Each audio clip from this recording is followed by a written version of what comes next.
Let's go over a few reasons why I like Flesh and Blood more than Magic the Gathering.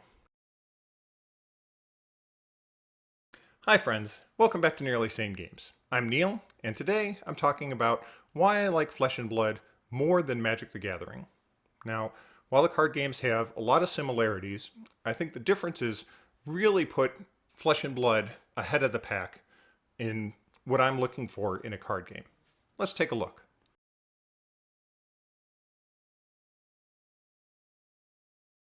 Sometimes in Magic, you're hit with a hate card, a card that is specifically designed to prey upon what your deck is trying to do. This prevents you from doing anything that you want to do and can lead to non-interactive games. Unless you can draw your counter to their hate card, then you are stuck. On the other hand, there's some turbo-powered decks in Magic that won't allow you to do very much if you don't have the right cards to counter that. And in those situations, if you don't have those cards right away, you can lose very, very quickly. And again, not have much of an interactive game of Magic. I feel like Flesh and Blood has some of the most balanced and interactive games that I have ever played. And one of the main reasons I think this is because you draw up on the end of your turn. And you draw back up to the number of cards in your intellect for your hero, which is most of the times that will be 4. So you will start your opponent's turn with 4 cards in your hand. And with the way that this has been built, your cards are very much multi-purpose. First, they have a block value. So most of these cards will block for 3. So I can block 3 points of damage. This one blocks for 2 points of damage. Now, on my opponent's turn, I must decide how much of these cards I want to dedicate to blocking and preventing from taking some amount of damage. And I can also use some of my armor for blocking, but primarily what I'm going to be considering is how I will use my cards. And with my opponent's attacks coming in, I must also consider how I want to return fire, because on the start of my turn, I will not get to draw back up, and I will have to use the cards that I have left over. So this gives a lot of decision points on how do I want to use these cards to block with, and how will I return my attack. Now, another important thing is to consider my resources, because these cards are also serve as resources. The blue serves as 3 resources, the reds are 1 resource, and the yellows are 2 resources. So I will need to spend my resources to pay for these attacks, and I also must consider exactly how I plan on doing all of that. And this creates a lot of back and forth between you and your opponent. Your opponent is taking out cards out of your hand, which is your resources, and that slows down the amount of damage that they can send back. Also, at the same note, I can potentially take a lot of damage if I feel like I have a strong hand at returning a good amount of damage.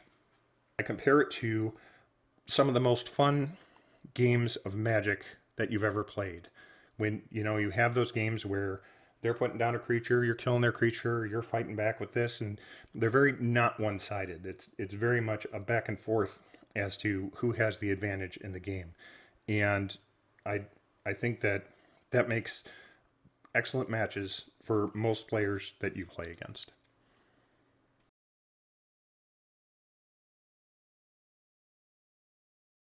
Sometimes in Magic you get what's called mana screw. You don't draw enough lands, or you don't draw the right colors of lands for the cards that you have, and you just get on a kick of not drawing additional lands that you need. And in this case, you get to a point where you can't play anything, and you are essentially not playing the game, and you're waiting for your opponent to kill you. These lead to non-interactive games that aren't fun, really, for either player. Resources in Flesh and Blood, like I said, are tied to the cards that you have in hand anyway. So, for instance, this attack will cost 3, and I will need 3 resources for that. So I can pitch a blue card, which will give me 3 resources, or I could pitch a yellow card, which will give me 2 resources, and then I could pitch a blue card to give me the extra resources I need. You'll also have your weapons, which will have a certain number of resources used to attack. So if something goes poorly with my opponent's turn, and I need to do a big block on my opponent's turn, I can potentially keep a card back and pitch that and still be able to attack with my weapon. But there is, provided that you have a fairly balanced deck, you will most likely have something that you can do on your turn, unless of course you blocked out the previous turn with your entire hand, and then you have nothing, no cards left in hand on your turn. But that is all part of the back and forth, and all part of the decision trees that you're making. Usually, you will have some amount of resources to do something with. Now, it can happen that you don't have the right resources that you want, and in those cases, you may want to block more heavily, and you will get those cards out of your hand, and on your next turn, you'll be able to draw back up. So, Mana Screw has a small portion for individual hands, but very unlikely that you're going to have mana problems 2 turns in a row unless you're trying to set up something very specific. And you will almost always have something that you can do.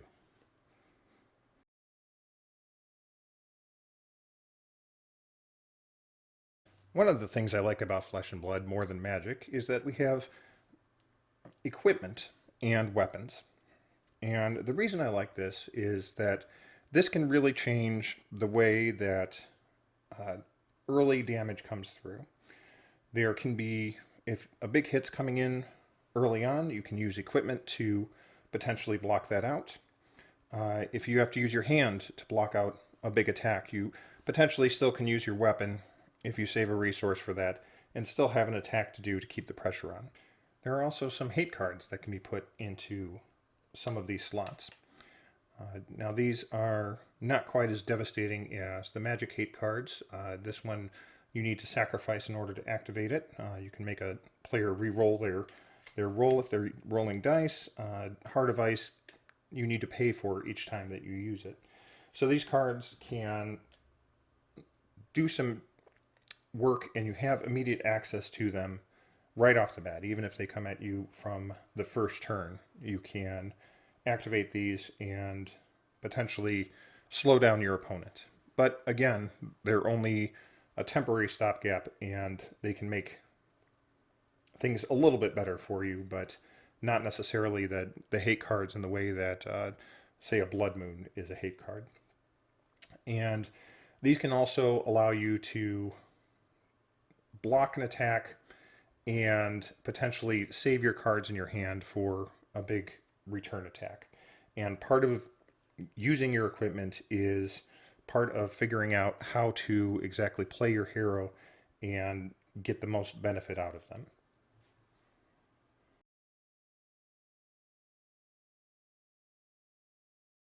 Flesh and Blood is a non-rotating card game. There is one way that cards can retire. I guess 2 ways. They can be banned or they can hit Living Legend. Currently we have 3 heroes that have hit Living Legend: Bravo, Star of the Show, Chain Bound by Shadow, and Prism, Sculptor of Arclight. Now, these heroes are no longer playable in Classic Constructed in a competitive environment, but I'm sure a lot of people will play them around kitchen table kind of settings. And this means that these 3 heroes have won enough professional tournaments to gain enough points to go into the Living Legend status. And this is the way it works for all heroes. So as these rotate out, we have more of a chance for new heroes to gain enough points to get to the Living Legend status. Briar, Warden of Thorns is very close to getting the Living Legend status as the next hero. But this means that you can work on learning your deck and playing your deck and with the understanding that you should have a good amount of time to play the same deck and keep learning the same deck. I know there are several non-rotating formats in Magic, Modern, Pioneer, um, and those I think are great. I would argue that Modern is a rotating format now with Modern Horizons. Every time a new Modern Horizons comes out, I would expect that you're going to have to pay uh, probably an extra $200 to get your deck back up to speed. Uh, and Pioneer, uh, Pioneer gets it's definitely hit a lot by the flavor of the day. I think there are some Pioneer decks that you can uh, keep running for a while, but a lot of the new sets will have one powerful card that kind of changes the game, and you'll need to adjust in order to stay competitive. And in that respect, I think I do like Flesh and Blood better. I think that the keeping the same deck it is much more viable in Flesh and Blood than it is necessarily with Magic.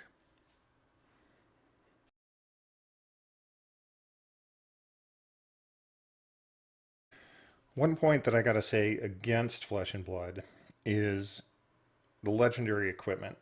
There are some very expensive pieces. Uh, we were talking Tunic is over $200. Um, Many of the legendaries are around $50, which isn't so bad. You only need one of them, really, for all of your decks, and that's kind of the counter to the argument against these legendary pieces of equipment. Are there alternatives to using them? Well, of course there are, and there are probably cheap alternatives to each piece of legendary equipment. And are they as good? No, they're not as good. But they can be good enough that in a skilled person's hand, they can definitely bring out some wins. And it's disappointing that some of these pieces are so expensive.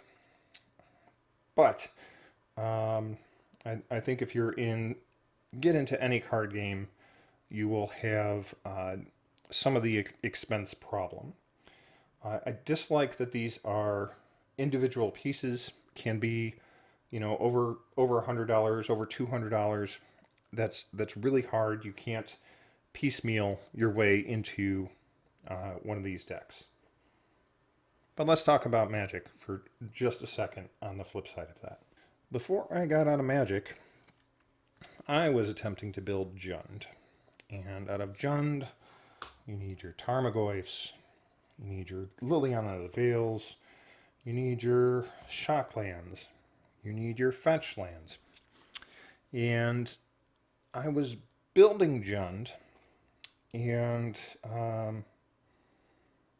and these were all very expensive pieces at the time that I was building. So I was building very slowly. I was first working on lands. I was working on getting all the shocks that I needed, and then I'd buy into Tarmogoyfs and Liliana of the Vales and whatnot. The problem is that Magic decided that it was going to release Modern Horizons at uh, a premium price, despite having mostly new cards.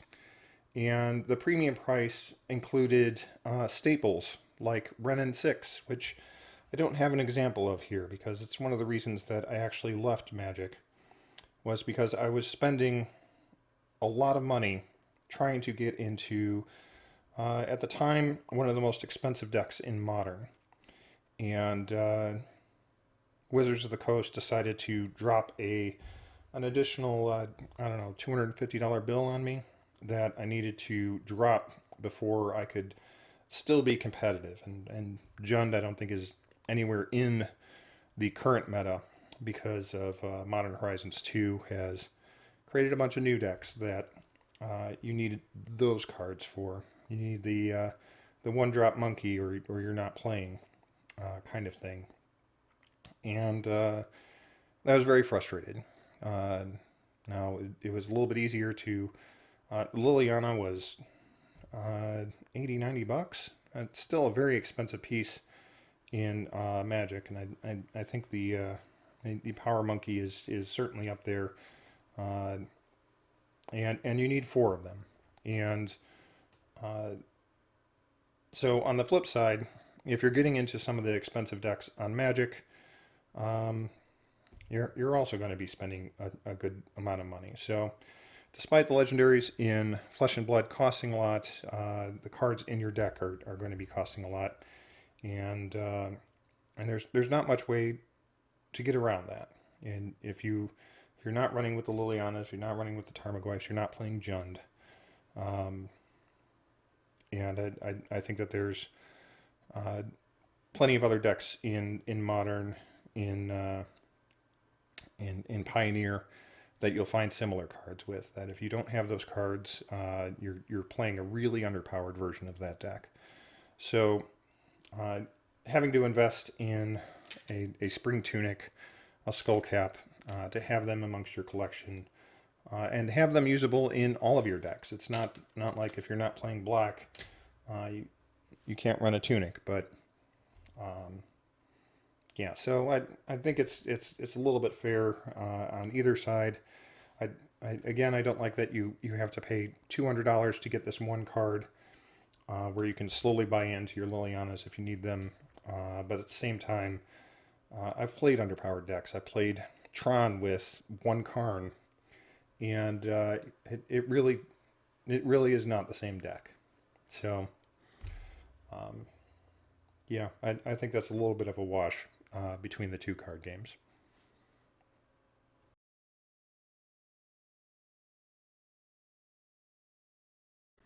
One of the things that Magic does well that Flesh and Blood does not is allow for jank decks. For instance, this is my Maze's End Commander deck, commanded by Child of Alara. The idea is that we get down Amulet of Vigor, and then we can bring to light into Scape Shift, turning all of our lands into gates, and then run Maze's End for the win. It is decidedly not a very good deck, but it can get surprise wins out of people every now and then, and I do enjoy it a lot. And it is decidedly jank. Flesh and Blood has a few heroes that have little or no support. The merchant heroes are pretty well under supported, and Data Doll has kind of. These are all non-competitive heroes that are available, and there's a few more, but these are as best of what I would call jank in Flesh and Blood. They don't have a lot of support. If you're playing them, you're not really playing a very competitive game, but they can be fun and they can do some cool things sometimes. So um, while there is a little bit of jank available for you to play around with in Flesh and Blood, it's very limited. So those are the reasons that I pick Flesh and Blood over Magic the Gathering. What do you think about that? Let me know in the comments below. Have you tried Fab? Would you like to try it? What do you think about Flesh and Blood versus Magic the Gathering? And, which do you prefer? Until next time, you've been watching Nearly Sane Games.